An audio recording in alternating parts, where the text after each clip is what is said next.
Hey guys, Frosted Knives here, and it's finally time to talk about the movie It. So I finally went and saw it over the weekend. Sorry for the lateness of the review, but that's my modus operandi right about now. Probably the last person on YouTube to actually review this movie.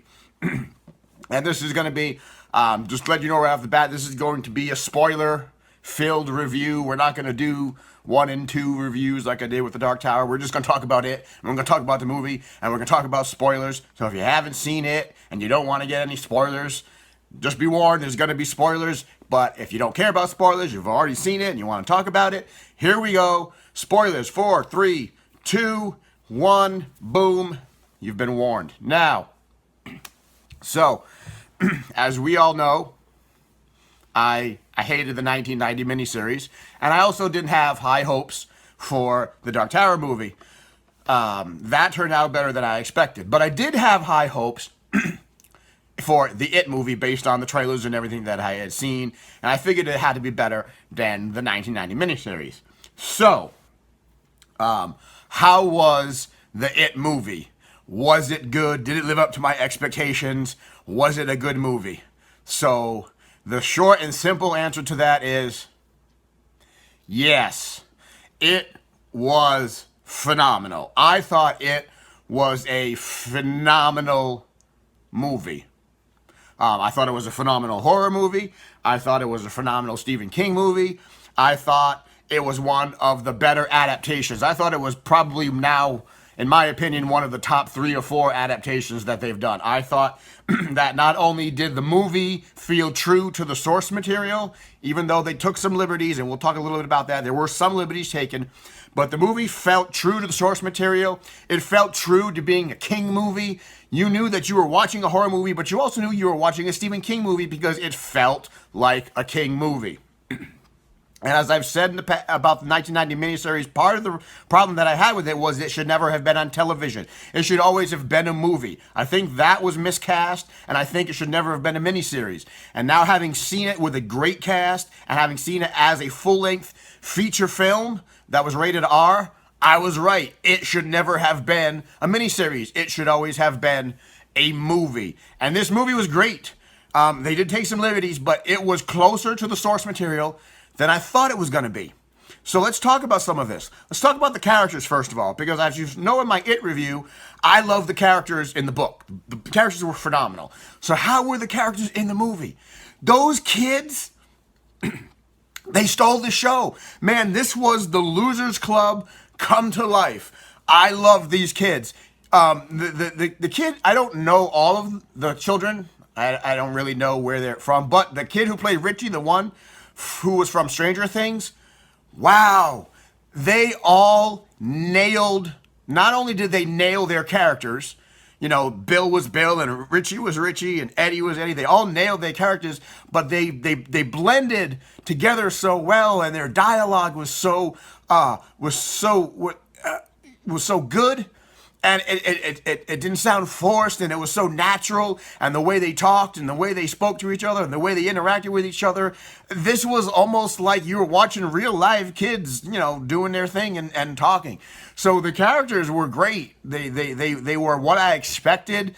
They were true to the book. They were true to the characters. You know, Eddie with his hypochondria and his mom, and Richie with his voices, and Bill with his stutter, and everything else, and Quiet Ben being, you know, the victim of bullying and all that. The Bowers gang. I mean, I wish they really focused on Henry, and then Victor and Belch were there, and Patrick was there. I kind of wish they had gone deeper with Victor and Belch and Patrick a little bit more than they did. They were more window dressing for Henry. Henry was obviously the star of the bully show, and he did a great job as being a psychopathic bully. But I just kind of wish they had gone a little deeper into his buddies, you know, the backstories and side stories like they did in the book. But they didn't do it, so that's one of the things they kind of left out. So that's okay. Bill Skarsgård as Pennywise. Now everybody was going to compare his Pennywise to Tim Curry's Pennywise. And he knew that everybody loved Tim Curry's Pennywise, and he was never going to live up to Tim Curry's Pennywise. So he went his own way with Pennywise, kind of like the way Heath Ledger went with the Joker.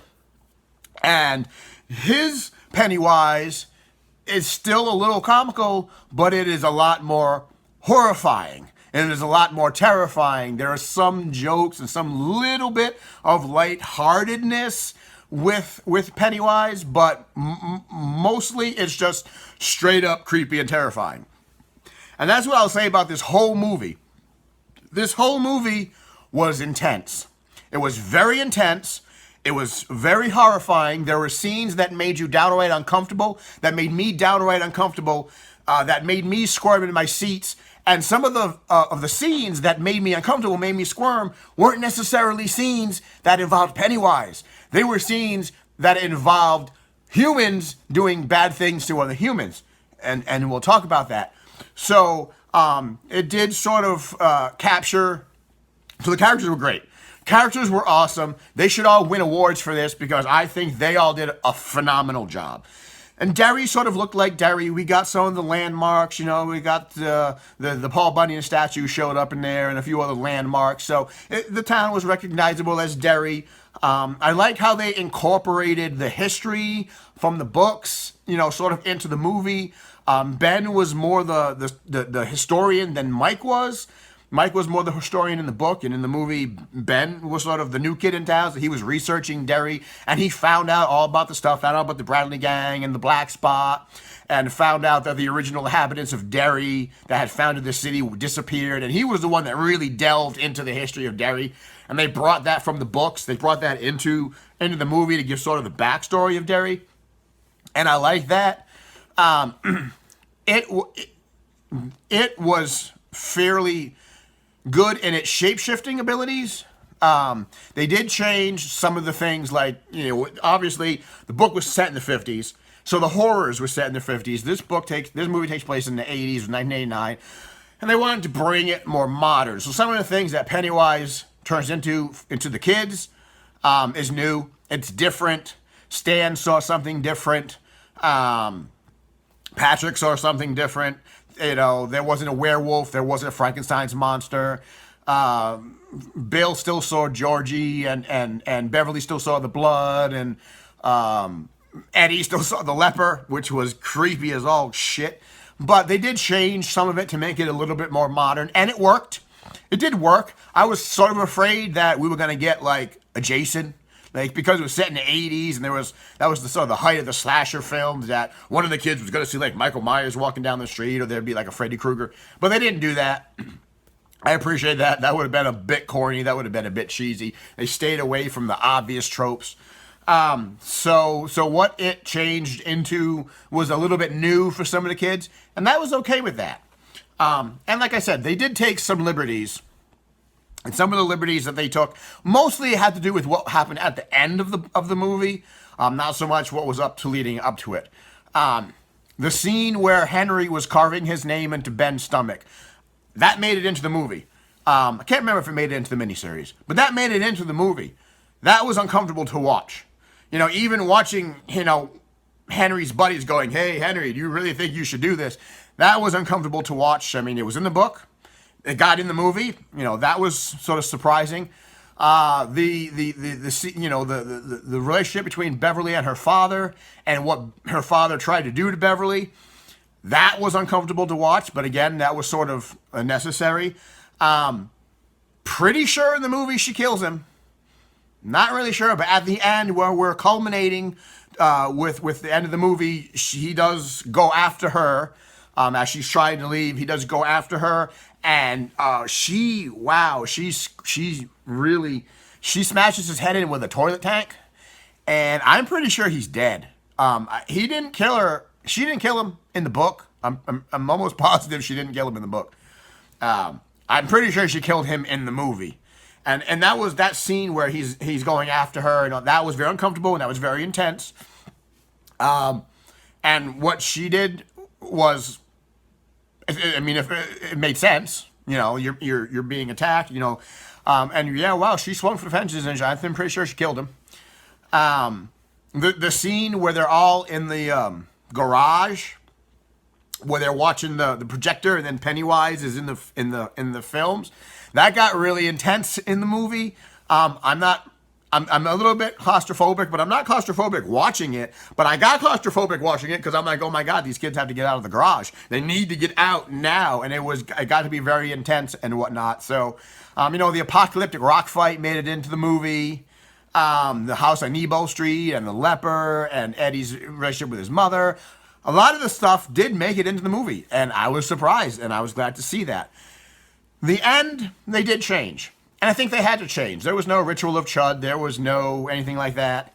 And they did take some liberties. One of the liberties that they took, which I kind of wish they hadn't done it, okay, so at the end of the movie, as we know, just like in the book, Pennywise comes to Henry and tells him to kill his father, right? Gives him back his switchblade, says, kill your father. Henry kills his father, in the book and in the movie. That's the same. But then it also said to Henry, in the book, I want you to chase the losers into the sewers so that I can capture them. And then Henry and his two friends chase the losers into the sewers, and then while they're in there, of course, Belch and Victor get murdered, and then Henry goes insane and gets lost, and eventually he gets captured by the cops and he confesses to all the murders. That's how it happened in the book. In the movie, Henry goes alone. He kills his father. He sees Pennywise on the television, and Pennywise says to kill them all. And he goes alone. And he goes alone. He goes to the house on Nebo Street where the kids are because they're going to its lair. And the last person to get down the little well is Mike. And Henry attacks Mike, tries to kill him. And there's a fight and a scuffle. And then eventually Mike wins, and he winds up taking Henry and tossing his ass down the well. It was brutal. And then Henry falls down the well. So there was no indication of what happened to Victor and Belch. They seem to just have escaped the movie unharmed, which I kind of wish that it had been a little bit more true to the book. We're not really sure if Henry is dead. I mean, he did drop headfirst down a very large well, stone well. I don't know if he's going to survive it. So it's possible they may have killed off Henry. And that's where it sort of diverges from the book. In the book, Henry survives and his two buddies don't. Don't know where his two buddies were in the movie. They just disappeared. And then Henry gets tossed down a well. So there's some liberties there. The death of Patrick Hockstetter, I'm glad they put Hockstetter in the movie. I wish they would have went a little deeper with his backstory. He was very superficial. They didn't talk about, what he did with the dead animals in the refrigerator, and they didn't really go into any detail with his relationship between him and Henry and whatnot. But you did see Patrick in there, and you did see Patrick's death, and Patrick's death was very generic. He got killed by a bunch of zombies, and it was kind of generic, and they didn't really go into his backstory a lot, and I kind of wish they had gone just a little deeper into Patrick's backstory. It would have been an extra maybe 10, 15 minutes.